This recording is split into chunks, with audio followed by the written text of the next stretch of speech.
नमन करता हूँ, मेरा नमन स्वीकार हो।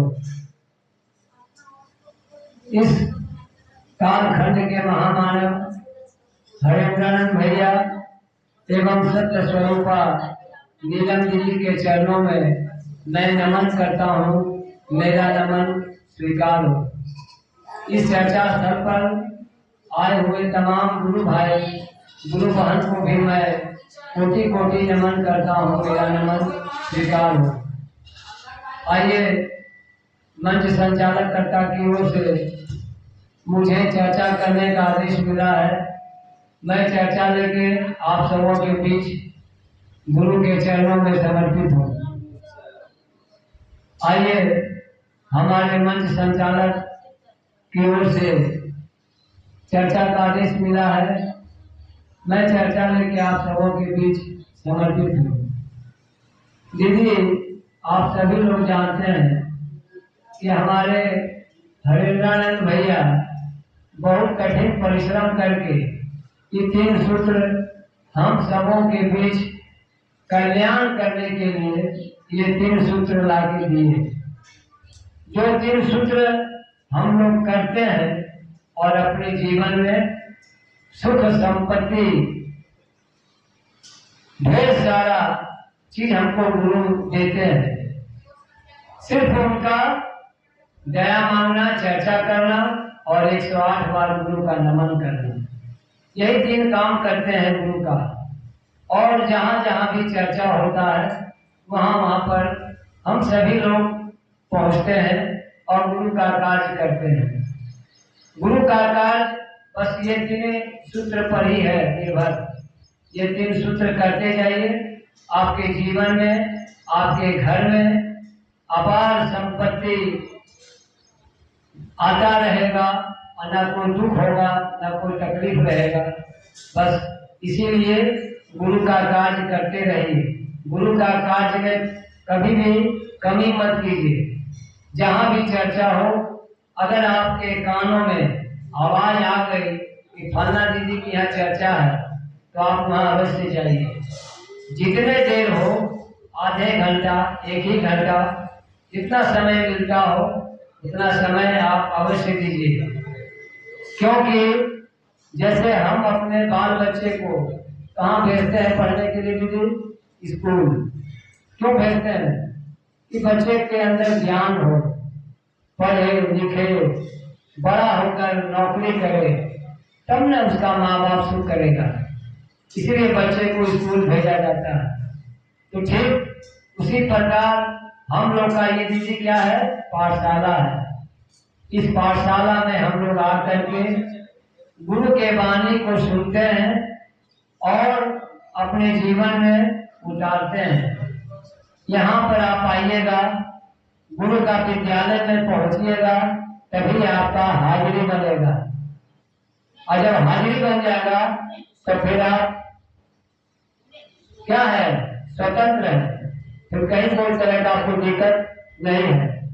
लेकिन अगर आप गुरु कार्य में नहीं आते हैं और कहते हैं कि भैया हम तो घरे से सुन लेंगे, तो वैसे नहीं होगा। जहाँ भी चर्चा हो वहाँ पर जाना चाहिए। आखिर चर्चा के स्थान पर आप जाइएगा, तभी ना सब गुरु भाई गुरु बहन से आपको मुलाकात होगी। कौन जानता है किसके दिल में गुरु बैठे है? ये कोई नहीं जानता है दीदी। तो यहाँ आने के बाद ही आपको पता चलता है कि इस मंच से जो भी गुरु भाई या गुरु बहन भजन के माध्यम से या चर्चा के माध्यम से आप सभी को समझाने का काम करते हैं और आप उस पर चलने का प्रयास करते हैं। बस दीदी यही तो है। जहाँ और घर में कम से कम अपने परिवार में ही बैठ करके चर्चा कीजिए, भजन कीजिए। कोई मिले या ना मिले, घर में सास है, बहू है, बाल बच्चा है, सबके बीच में बैठ कर ही चर्चा कर लेंगे। ये कोई जरूरी नहीं है कि हम कहीं जाएंगे तभी चर्चा होगा। दया दया आप हमेशा मांगते रहिए। जैसे सुबह उठते हैं, उसी उठने के साथ गुरु का दया मांगते रहिए। चर्चा बैठ करके कर लीजिए। और नमन नमन 108 बार रात में सोने के पहले पैर हाथ धो लीजिए, आराम से बिस्तर पर बैठ जाइए और थोड़ा देर आंख बंद करके गुरु का चित्र अपने नजर कर लाइए। गुरु का चित्र जब आपके नजर में आ जाएगा तब फिर आप गुरु का नमन कीजिए। और गुरु का जब नमन करते हैं दीदी तो श्वास द्वारा किया कीजिए। श्वास के द्वारा करने से हमारे शरीर के अंदर में जो भी रोग बीमारी है वह सब बाहर हो जाता है। इसीलिए सांस के द्वारा कहने के लिए कहा जाता है। बहुत लोग नहीं जानते हैं तो ऐसे अपना उंगली पर नमः शिवाय कर लेते हैं, लेकिन नहीं, वैसे करने से कोई फायदा नहीं होगा दीदी। इसके लिए आपको श्वास के ऊपर करना पड़ेगा। और घर में शांति बना के रखिए। घर में छोटा छोटा बात लेके झगड़ा झंझट मत कीजिए, क्योंकि कहा जाता है कि जिस घर में शांति है उसी घर में गुरु का भी वास होता है और लक्ष्मी का भी वास होता है।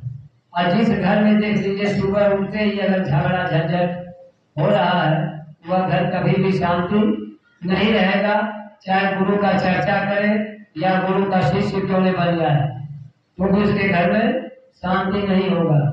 शांति के लिए आपको हमेशा घर में सबसे प्रेम से रहना पड़ेगा। अगर कोई जो बात बोल भी दे उसको सुन करके दिमाग से बाहर कर दीजिए। अगर उस चीज को लेके रहेंगे तभी तो झगड़ा होगा। अब हम कुछ बोलने नहीं करेंगे, चुप रहेंगे तो फिर झगड़ा कैसे होगा?